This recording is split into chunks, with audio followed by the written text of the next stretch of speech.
coming up on Marriage Today with Jimmy and Karen. When you have two individual stubborn people at a standoff, it's just a headbutting contest. But when two people surrender themselves to the Lordship of Jesus Christ, everything is blessed. Everything is peaceful. That's where the peace comes from. Go with peace, because you will see a transforming, spirit in your home that will affect your children, your grandchildren, everybody that you come in contact with. That's right, Karen.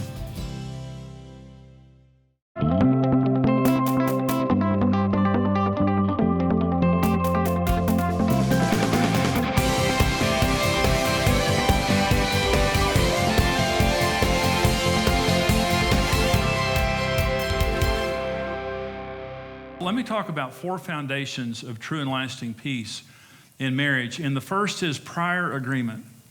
If you're going to have peace in your marriage relationship, you have to have agreement beforehand. This is Amos 3:3. And Amos asks a question that's a very important question. Can two walk together unless they are agreed? Okay, that's the question. The answer is absolutely not. And the longest journey in life is marriage. If you're not in agreement and you're walking in marriage and one person's going this way and the other person's going that way, it creates conflict. It creates a lot of conflict. And that's what happened in our relationship. And so every couple enters into marriage, hoping to have a great marriage, hoping to have harmony and peace and all the blessings of marriage. But if you don't have prior agreement in your marriage, it's a pipe dream. And so I started out in ministry. What I did was I got couples ready to be married. So when I took couples through pre-marriage counseling, I had a couple of different things that I used in pre-marriage counseling. One was called a marriage expectation inventory. And I would take couples and I would ask them just certain questions about their marriage. One of the questions was, how many children are you going to have? I had a couple. The man said 6, the woman said 2. How many of you know that's the problem? And I said, well, how many are you going to have? And he said 6. And she said, not by me, you're not. That couple broke up. That was a deal breaker for him. Thank God they had that conversation before they got married. But most people don't. Is the wife going to work? And I asked one couple that, and the woman said no, and he said, of course you are. Little issue there. Who manages the money? How much can you spend without your spouse's approval? Okay. Who will you spend the holidays with? I asked that to one couple, and she said, my family, we hate his family. And he said, excuse me? How will you deal with in-law problems? I had one couple that I said, well, he was Catholic and she was Protestant. And I said, whose church are you going to raise your kids in? And he said, oh, mine. And she said, no, I'm not going to your church. They broke up in my office. They had never had a conversation about where they were going to go to church and how they were going to raise their kids and all that. There was another thing that I used called a role concepts analysis. And it's just trying to find out what you believe about roles in marriage. One question is, who will do the housework? The number one reason that couples fight is over housework and over the house itself. Who will mow the yard? Who will discipline the kids? There's one question that I asked on role concepts analysis. Is it okay for a woman to initiate sex? And I had a young man say, no, it's not okay. And I said, get out of my office, you're too stupid to get married.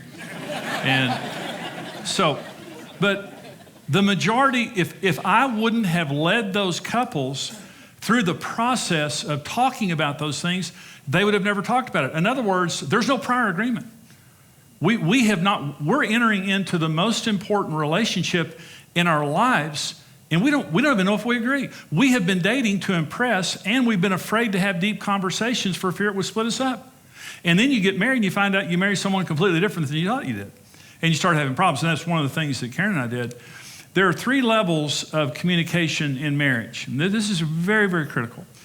3 levels. One is proactive communication. Proactive means we're doing it ahead of time.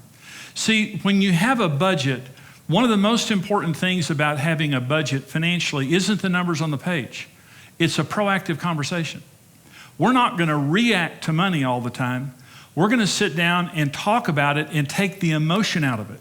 It's not saying it's not emotional at all, but when you're proactively talking, it means, before money is an issue next Christmas, let's sit down and talk about Christmas. Before money is an issue, let's sit down and talk about all the different issues so that we can resolve it now. Proactive, it takes the emotion out of it, and we decide beforehand. Now we can walk together. The second type of communication is reactive communication. And this is where the peace leaves the relationship. We're reacting to the kids, we're reacting to work, we're reacting to money, we're reacting to sex, we're reacting to all these things because we haven't talked about these things. The third level is radioactive communication. This is somebody's going to get hurt. And when Karen and I got married, I didn't know about money languages. You know, there are different money languages. And I see money as love. Karen sees money as security. There's no right or wrong way, so there's nothing wrong about it. But Karen likes to save. Karen's a saver. And so I like to save, and I'm conservative financially, but it's easier for me to spend than it is Karen. Well, when we got married, we couldn't talk about money because I thought she was a tightwad and she thought I was a spendthrift. And I told her, "You're a tightwad, Karen." And she said, "Jimmy, you're a spendthrift." Boy, I hated it when she said that. Oh. And I said, "You know, Karen, you're the kind of a person that's going to die with all your money in a mattress. And nobody's going to like you." And she said, "Well, at least I'll have a mattress." And so, you know, that wasn't a good conversation. So we fought we couldn't talk about money. And so until one day I heard about the different money languages, and I teach about this in Marriage on the Rock in the session on money. I go into detail on it. But the point being, we could not talk about money. Well, how many of you know you have to talk about money? It's all day, every day that money is happening in your marriage. We had an issue that dropped into the radioactive category, which meant we couldn't even bring the subject up. And so it was terrible. So let me talk about how to get issues coming out of the radioactive or reactive into the proactive arena. The first thing you have to do is clear out the radioactive issues and make them a priority. You have to sit down, and there's the old saying, how do you eat an elephant? And that is one bite at a time. And if you've been married for a few years and you realize, you know, we have several issues that are radioactive. And if you're in a blended family, it's even easier to have radioactive issues in a blended family. And so if you have radioactive issues, you say, you know something, that's not okay. We're not okay with this. Because we have not agreed, these issues have become very emotional, and they're keeping us from being intimate and having a sense of peace and goodwill between us. And so we are going to resolve these issues. We are not going to let these issues divide us. We are not going to let these issues ruin our marriage. And if we have to go get help outside, we'll do that. Listen, getting counseling is not a sign of weakness, it's a sign of wisdom. Teachable people succeed. Unteachable people don't succeed. You guys here are obviously very teachable. But the point being, Karen and I, we'll get help if we need it. We as a pastor, as a marriage guy, we've gone to get help. We had an issue with our daughter one time that we couldn't resolve. And we went to someone, they resolved it in 5 minutes. And it had been 5 years and we couldn't resolve it. And so if you need to go get help, go get help. But it's not okay to have these issues in your marriage that you can't agree on, that you don't agree on. And so number one, we are going to get these out. The second thing is stop reacting to issues. Now, Karen and I teach people how to do vision retreats. And if you've ever heard me teach much on marriage, you've heard me talk about vision retreats. So Karen and I, at that time, we had a good marriage, but we had disagreement about our children. They were teenagers, about money, and about my schedule. Those were the three issues that we had, kind of tension about. I wouldn't say we fought about it all the time.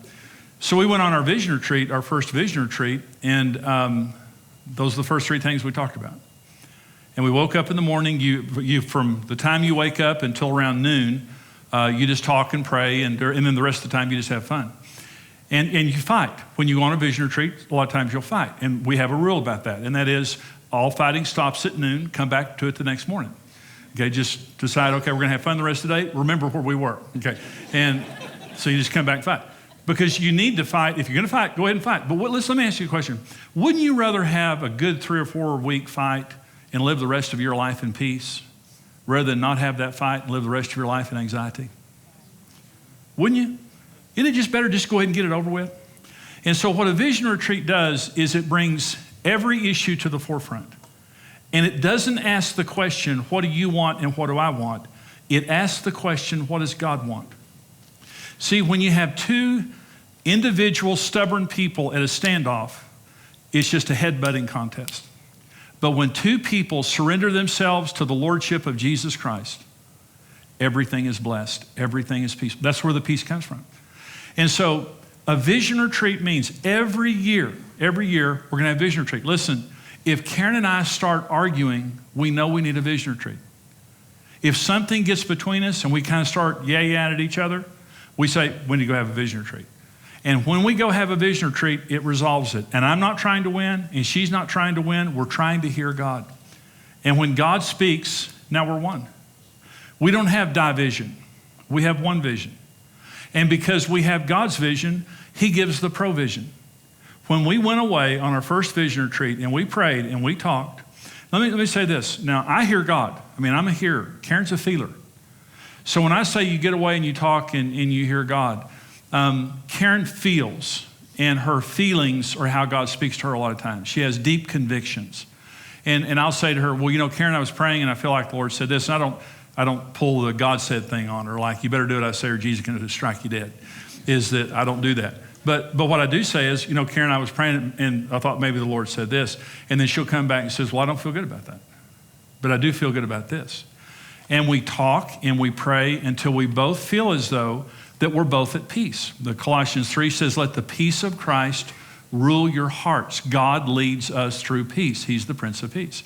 And so when you get peace about something, you talk, it agrees with the Word of God, and you have peace about it, guess what? You're one. You proactively agreed on this, you write it down, and now you have something to hold you accountable. We went and prayed, we had our vision retreat, and the Lord said this about this. And we don't have any argument because we went to Jesus and He solved our argument. Neither of us fought and won. Jesus helped us to resolve our issues. So the number one thing, if we're going to have peace in our relationship, is prior agreement. We have to sit down and talk about important issues and get the radioactive issues out, stop reacting to issues, and make sure we're in front of the curve and we know what God is saying to us in our marriage. Number 2 element of peace in marriage is purpose, is having God's purpose for our marriage. You know, Rick Warren, his book, The Purpose-Driven Life, I think this is the first sentence in the book, is it's not about you. And John Eldridge has a book called Sacred Romance, and he talks about in there about getting trapped in the little story. There's a big story in life and getting trapped in the little story. And a lot of people get trapped in the little story of life. The little story of life is going to work, making money, going to the grocery store, going to the cleaners, filling the car up, you know, taking kids to soccer. That's the little story. The big story is there's a king and a kingdom and an eternity and a call that God has on all of our lives to make a difference before we leave here. That's the bigger story. And see, the question, when you get trapped in the little story, it's just about selfish people trying to get what they want. But when you get into the bigger story, it's a game changer. And see, here's the question. Why did God put you together? See, that's purpose. What is the purpose of you being married? And the purpose of you being married is not the little story stuff. Now, that stuff is important. But there's a bigger issue. An example, when Karen and I got married, I wanted to be a professional golfer. I've played golf all my life. I played golf just about every day at that point. I was a horrible husband, horrible father. But the purpose of my life was to golf. I was not a good father. My heart was not turned toward my children. I was not a good husband. My heart was not turned toward my wife or my home. But I was a golfer. I was a good golfer. And I would go out and golf, and that was the reason I lived. And I was damaging my wife, and I was damaging my children, and I didn't care. And it was the brink of divorce before God got my attention and helped me to understand there was a different reason for my life. See, I didn't know I was Jimmy Evans. I didn't know that my life would touch millions of people. I didn't know I'd be in this room right now. But God did. And maybe the devil did too. And maybe that was the reason he was working so hard to split us up. But when God changed me and changed us, the purpose of our marriage changed. I wake up in the morning to serve a king and a kingdom and to make an eternal difference in this life. And that elevates everything in your life to a place of peace. Because when you find God's purpose for your life, it's like putting your hand in a glove. You were created in your mother's womb to do what he called you to do. And everything I do today I love. It's why God created me on this earth. But before Karen and I, our marriage was healed. I was trapped in the little story. Partnership is number 3, and I'm almost finished here. Marriage is about sharing, and it's about being partners. And let me just make a couple of points here, and that is dominance destroys marriage. Marriage is an equal partnership. And that's why I was saying your spouse should be able to say anything they want to say without paying a price. And we need to be kind to one another. We need to be polite to one another. But we need to give our spouse the right. In other words, we're equal stockholders. In a relationship where there's dominance, one person owns more stock than the other. And one person makes decisions without consulting the other person. Or the other person feels fearful and disrespected in the decision making in the home. Now I was dominant. I mean, this was my deal. And so I would, just not care about what Karen said. I would just kind of make decisions and bully her if she disagreed with me or whatever. Karen and I make all of our decisions together. I don't make any significant decision in life without Karen. I never bully her. I never badger her. And if she says to me, Jimmy, I don't agree, it's done. It's over. I walk away. I don't pout. Karen has kept me from making 1,000 dumb decisions. She's brilliant. She's wonderful. I'm so grateful that I have her as a wife. I need her in my life. So we're partners. There cannot be dominance, and we share everything. Marriage is about sharing. We share everything. We share our children. We share ministry. We share life. We share our home. We're not existing in 2 separate parts of the house or just existing, and I have my life and she has her life. We share our lives together, and we're partners in every single thing that we do. So partnership brings a sense of peace. And the final one here is prayer. And this is, let me just read this scripture, and I'm done. This says, be anxious for nothing, but in everything by prayer and supplication, with thanksgiving, let your requests be made known to God, and the peace of God, which surpasses all understanding, will guard your hearts and minds through Christ Jesus. Now, it says, don't be anxious for anything. Anxiety is a choice. If you're an anxious person, you made a choice to be anxious, because you don't have to be anxious. Let me say, if you don't pray, you're going to worry. So what you need to do when you wake up tomorrow is sit down and say, what am I worried about? Write down everything you're worried about. That's your prayer list. You know when you've prayed enough? It's when you're not worried about it anymore. When you have peace. I hope you enjoyed that teaching today. We love coming to you and blessing you with these marriage teachings. And really and truly, how do you know this stuff unless someone teaches you? And we love coming to you and helping to encourage you in your marriage and family relationships. And what you just saw on today's program, this is our Secret Paradise series that we do. And it's also a seminar on CD and on DVD. And so right now, with your support of Marriage Today, we want to bless you also. If your gift of any amount, we want to give you an option. We want to give you either the CD or the MP3 of The Secret of Building a Lasting Marriage. It's a part of the Our Secret Paradise seminar. And so as you give a gift of any amount right now, we're going to give you the option. You can either have the physical CD or you can download the MP3 of that important message. For your gift right now of $55 or more, we want to send you the CD series, Our Secret Paradise. It's a 6-part series. It talks about so many important issues related to your marriage. How to have the marriage of your dreams, how to have a lasting marriage, how to be best friends in marriage, understanding the secret of every great marriage. There's so much great stuff in there. Also, the secret of ultimate sexual fulfillment is in that series. And so for your gift of $55 or more, we'll give you the CD series and the book. For your gift of $90 or more, we'll get you the DVD series, full 6-part DVD series, plus the book, Our Secret Paradise. We want to put these important resources into your hands. Here's how you can get them. Discover the keys to a satisfying and passionate marriage with the series Our Secret Paradise. For your gift of $55 or more, you'll receive the CD series and book.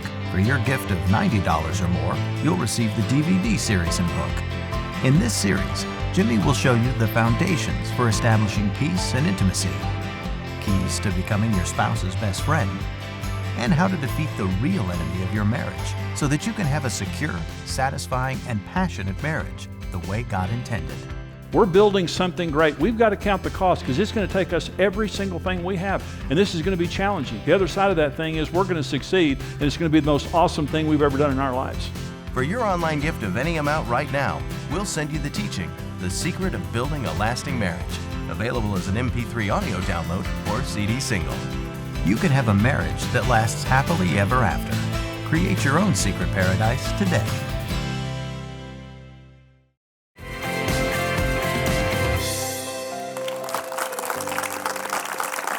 This teaching today, this program is on peace. It's the secret of lasting peace in marriage. I remember early in our marriage when we had no peace in our home whatsoever. In the first few years of our marriage, we fought a lot, but even when we weren't fighting, we didn't have peace. Well, there's tension. Tension. There's always tension. Yeah. And so I agree. I mean, I look back and I think, oh my gosh, if we can make it, anybody can make it. Really, honestly, we fought all the time, and we were on the brink of divorce. We have a peaceful marriage today. And, Our Secret Paradise is the Fuller seminar that this program is from. And God made marriage in a paradise called Eden. And the thing about a paradise is there's peace. Yeah. It's not a paradise if it's not peaceful. Well, and the serpent hadn't showed up yet. That's right. But God designed marriage to be full of peace and not conflict and not turmoil and all of that. And so in this program today, we're talking about, several of the ingredients, but I want to talk about one. When I do seminars around the world, I talk about the issue of dominance. And I've done this poll all over the world. And I ask people, how many of you were raised in a home where one of your parents was clearly dominant? Okay. We're not going to answer that because our parents watch our program. But 70% of hands go up immediately. And then I ask the question, how many of you believe that had a negative effect on your family? Every hand goes right back up. The number one issue that causes lack of passion and intimacy in marriage is dominance. And you have to be partners. That's what I was saying in the teaching. There has to be a partnership. This is why we didn't have peace, Karen. Early in our marriage, is I was dominant. Yeah. And I didn't like to be controlled. That's right. No one does. But, I love the fact that you were willing to, begin to change, your behavior. I mean, so many couples, they're just so stuck in doing it their way, and the dominance and the control, and I like to say all the time, humility goes so far. Yeah. I mean, it can be your best friend. And, just the fact that there's nothing more endearing to me than a man that's humble. Yeah. I mean, because I look at men and I think they're strong, they're providers, they bring security. And when one is dominant doing that, it's so unattractive. But when they're humble and they're doing all those things that are right, it's so endearing. And so, for a dominant person, it may be difficult to, say, maybe my way isn't the highway. Well, maybe it's not the best way. Yeah, and the thing is, Karen, you started getting healthy and you began to stand up to me, which caused me to react. And my first reaction was tell you to get out of the house. Yeah. I didn't like it. But ultimately what happened in our marriage is we became equals. You have to be partners. If you're going to have peace in your relationship, no one can dominate the relationship. And today we're partners. If our marriage were a corporation, we're equal partners. We both have the same amount of stock. Well, and even in our parent situation, you said, obviously we had dominant parents, but as they've grown older, you watch that dominance go because you realize you're fighting over things that are not important. Right. You're trying to control things that are just not that important. Yeah. And it's like, really, this fight's, you really want to go all the way there? It's like, no, don't. Just, lay your swords down and go with peace, because you will see a transforming, spirit in your home that will affect your children, your grandchildren, everybody that you come in contact with. That's right, Karen. Absolutely. You can have peace in your home, and that's what we're saying. And sitting down and learning to talk about things before they become issues, learning to pray together, being partners and not dominating each other. And if you are, and by the way, just as many women are dominant as men. So if you're a dominant man or woman, sit down. If you're being dominated, stand up, insist on respect, and talk about things together. Work as a team, and you'll have peace in your home. And I'll tell you, it's the prize of marriage when you have that kind of peace. And that's how God designed marriage to operate. And we hope this program today is a help to you. And we hope that you'll consider supporting us here at Marriage Today. We go all over the world helping people in the area of their marriage. Every single week, we're reaching millions of homes with this message. But we can only do that because of partners like you. Would you consider giving your most generous gift today? The information is there on your screen, and everything you give to us goes to reach families and marriages and keep little children together with their parents. And we very much appreciate every single one of you who are standing with us financially. Again, we're only able to do what we do because of our precious partners. Thank you for being with us today. Thank you for supporting Marriage Today. We'll see you next time. God bless you. Goodbye.